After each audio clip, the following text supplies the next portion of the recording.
దేవినేని అవినాష్ గారు గద్దె రామ్మోహన్ గారి మీద చాలా తీవ్రంగా విమర్శిస్తున్న పరిస్థితి. గద్దె రామ్మోహన్ గారు వచ్చినప్పటి నుంచి విజయవాడ తూర్పులో గంజాయి పెంచి పోషిస్తున్నారని చెప్పేవాడిని శ్రీరంగ నీతులు, చేసేవాడిని అబద్ధ పనులు చెప్పి చాలా తీవ్రంగా విమర్శిస్తున్నారు. దానికి మీరేమంటారు?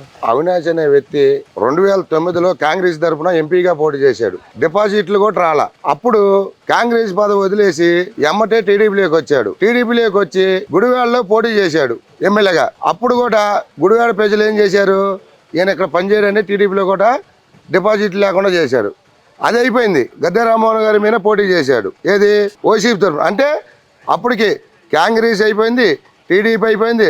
లాస్ట్కు వైఎస్ఆర్ కాంగ్రెస్లో మళ్ళీ తూర్పులో పోటీ చేశాడు 2024లోకి వచ్చేలేకి. 2024లో వైసీపీగా పోటీ చేసి 50,000 మధ్య ఓటమితో గద్దె రామ్మోహన్ ఓడిపోయిన కారణం ఏంటి? గద్దె రామ్మోహన్ గారు గన్నవరంలో అక్కడ ఇండిపెండెంట్గా గెలిచి కృష్ణా జిల్లా, అప్పుడు ఉమ్మడి కృష్ణా జిల్లాలో ఎంపీగా గెలిచాడు. మళ్ళీ 2014 నుంచి 19 వరకు మళ్ళీ ఎమ్మెల్యేగా ఉన్నారు. 19 నుంచి 24 వరకు కూడా మళ్ళీ ఆయన ఎమ్మెల్యేగా ఉన్నాడు. 2024లోంచి మళ్ళీ కూడా అంటే 3 సార్లు ఆయనకి ఇక్కడ ఓటమి లేనిది. గద్దె రామ్మోహన్ గారి నియోజకవర్గంలో ఉంటే ప్రజలందరూ కూడా క్షేమంగా బతుకుతారు. ఎందుకంటే ఆయన ఒక మంచి వ్యక్తి. ఈ తూర్పు నియోజకవర్గ ప్రజలు ఏమో ఒకటే ఆలోచించారు, ఆయన 360 రోజులు ప్రజల మనిషి, ప్రజల్లో తిరుగుతాడు. ప్రజలు అనేవాళ్ళు ఉంటే గద్దె రామ్మోహన్కి పట్టం కట్టారు ఇక్కడ తూర్పులో.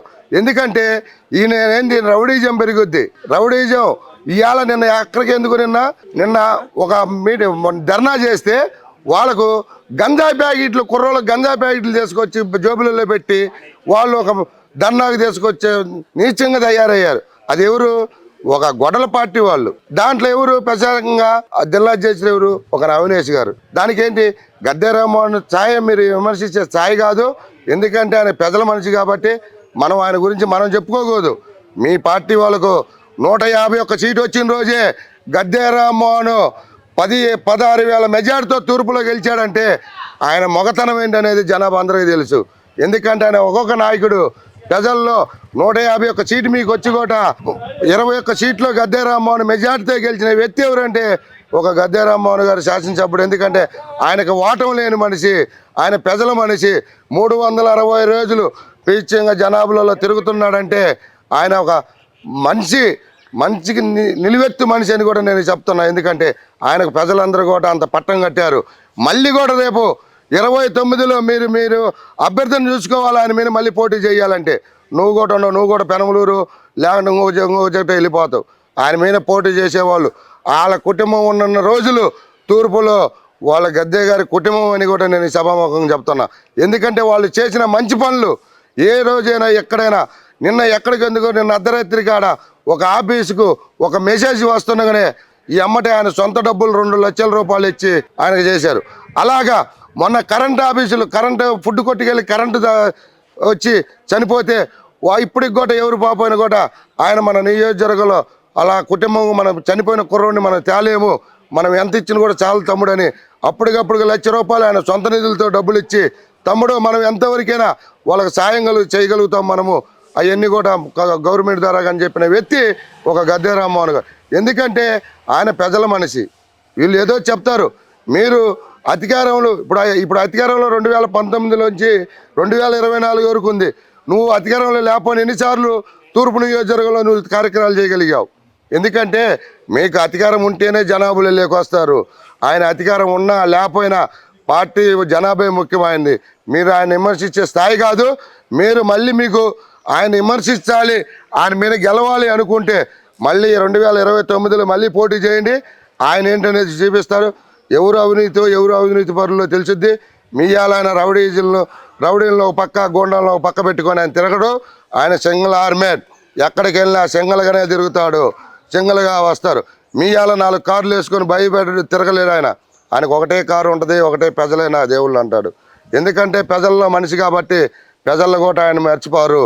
మళ్ళీ 2029లో కూడా మళ్ళీ వాళ్ళ కుటుంబం తరపు నుంచి ఎవరైనా ఇక్కడ తూర్పులోని ఎమ్మెల్యేగా ఉండాల్సిందిగా ఉంటాడు. కాబట్టి మేము ఆ సభాముఖంగా చెప్తున్నాను. వాళ్ళు ఏమన్నారంటే 2 సంవత్సరాలు పూర్తి అయిపోయింది, 3 సంవత్సరాలు కళ్ళు మూసుకుంటే మళ్ళీ మా ప్రభుత్వం వచ్చింది, అందరికి టీడీపీ నాయకులు కానీ కూటమి నాయకులు కానీ అందరూ మేము ఏంటి చూపిస్తాం, సినిమా చూపిస్తాం. మీరు చెప్పుకోవటమే సరిపోద్ది. మాటలు చెప్పేదానికి పనులు చేసేదానికి చాలా ఉంటాయి. ఎందుకంటే మనం చెప్పుకుంటాం 2019 నుంచి 24 వరకు మీ ముఖ్యమంత్రి జగన్మోహన్ రెడ్డి గారు మీరు ఏం చేశారు? అడ్డం వచ్చిన వాళ్ళు డోర్ డెలివరీ, ఎవరైనా ఎదురు మాట్లాడిన వాళ్ళు ఇళ్ళ మినిగిపోవటం, తోటల మాచర్లో తోటల చందని వైసీపీ అన్న టీడీపీ వద్దు జై జగన్ అనమన్నందుకు అనపోయినందుకు పీకలు కోయటము, ఒక గవర్నలో వాళ్ళు అక్కనే ఏడిపెడుతున్నారంటే వాడిని నిశ్చార్థంగా పెట్రోల్ పోయి చంపడం. మీ రౌడీజం జనాభా చూశారు. మీరు మళ్ళీ కాదు ఇంకా 10-15-20 సంవత్సరాలు మీకు అధికారంలోకి వచ్చేది కూడా ఉండదు. మొన్న కూడా ప్రజలు 11 సీట్లు ఇచ్చారు. ఈ తాప అవి కూడా రావని కూడా నేను ఈ సభాముఖంగా చెప్తున్నాను. ఏమన్నారంటే ఈ ప్రభుత్వం వచ్చిన తర్వాత లేదా ముఖ్యంగా తూర్పులో కృష్ణలంక ప్రాంతంలో చాలామంది కూడా గంజాయి బానిసలు అయిపోయారు. గద్దె రామ్మోహన్ గంజాయిని పెంచి పోషిస్తున్నారు, యువతను పాడు చేస్తున్నారని చెప్పి వాళ్ళు ఎలిగేషన్ చేస్తున్నారు. అది గంజాయిని పోషించింది వాళ్ళే, వాళ్ళ అనుచరులు.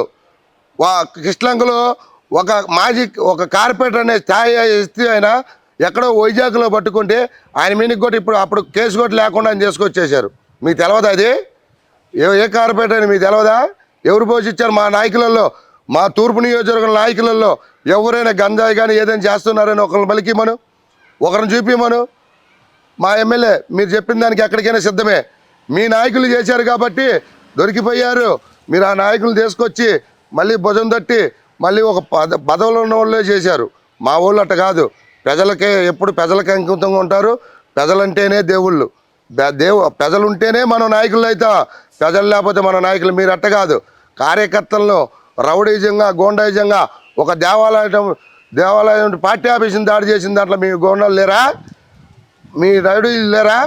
ఒక చెన్నపాటి గాంధీ గారు ఒక మాజీ కార్పొరేటర్ కన్ను పొడిచారు. మీకు తెలవకుండా జరిగినవి అయింది. ఎందుకంటే మేము అన్నీ ఇప్పితే మీరు చాలా వరకు బాధపడతారు. ఎందుకంటే మీరు చేసిన రాజకీయాలు మీది గోండాయిజం రౌడీజం కాబట్టి మీరు దాని వరకే పనిచేస్తారు. మీరు మళ్ళీ కూడా గద్దె రామ్మోహన్ ఫ్యామిలీ అంత స్థాయి కాదు. అంటే మీరు చెయ్యొచ్చు కానీ మీ నాన్నగారు కూడా ఎప్పుడు కూడా వాళ్ళ ఫ్యామిలీ గురించి మాట్లాడే స్థాయిలో కాదు. మీరు ఏదో ఆయన ఏదో మచ్చదేవాలన్న కూడా మనం ఆయన ఆ స్థాయి కాదు మనిషి. గద్దె రామ్మోహన్ గారు ఆ స్థాయి మనిషి కాదని కాబట్టి ఈ సమాముఖం చెప్తున్నా. ప్రజలలో రేపు 29లో కూడా మొన్న 2019లో నువ్వు పోటీ చేసావు. మళ్ళీ కూడా చేసి గద్దె రామ్మోహన్ గారు నువ్వు నెగ్గినప్పుడు అప్పుడు నువ్వు చెప్పు నేను చేశానని. కానీ ఊరక మాటలు చెప్పుకునేదానికి మనం చేసేదానికి చాలా తేడా ఉంటాయి. మీరు కూడా ఆయన మాట్లాడేటప్పుడు ఎవరు ఏంటా ఏ నియోజకవర్గం ఇలాంటిది అనేది ఒక్కసారి మాట్లాడి ఆలోచించుకొని మాట్లాడండి. దానికి ఎవరైనా మీకు కాదనరు. ప్రజా తీర్పు అనేది మంచి చేస్తే ప్రజలు ఎప్పుడు కూడా వాళ్ళకు కొంగు కాస్తారు. వాళ్ళ భుజాన్ని ఎత్తుకోవడానికి సిద్ధంగా ఉంటారు. రౌడీలు చేసేవాళ్ళను గోండాలు చేసేవాళ్ళను అవసరమైతే పేకలు కోసేవాళ్ళను అవసరమైతే అడ్డం వచ్చారని కళ్ళు పొడిచే వాళ్ళకు ఇవాళ ప్రజలు తీర్పు ఇచ్చే సిద్ధం లేదు. ఎందుకంటే మీ నాయకుడు అన్నట్టుగా రప్ప మేము రేపు 2029లో అధికారంలో వచ్చి మేమేదో చూపిస్తామంటే ప్రజలు అంతవరకు రానియరు. ఇంకా 20 సంవత్సరాలు గుర్తుపెట్టుకోండి. కూటమి ప్రభుత్వం 20 సంవత్సరాలు ఉన్నంత వరకు మీ రప్ప అనేది కూడా రేపు కేవలం మీ నాయకుడు గెలుతురో గెలవడని ఒకసారి ఆలోచించుకోమని చెప్తా. ఈ సమావేశంగా నేను సెలవు తీసుకుంటున్నాను.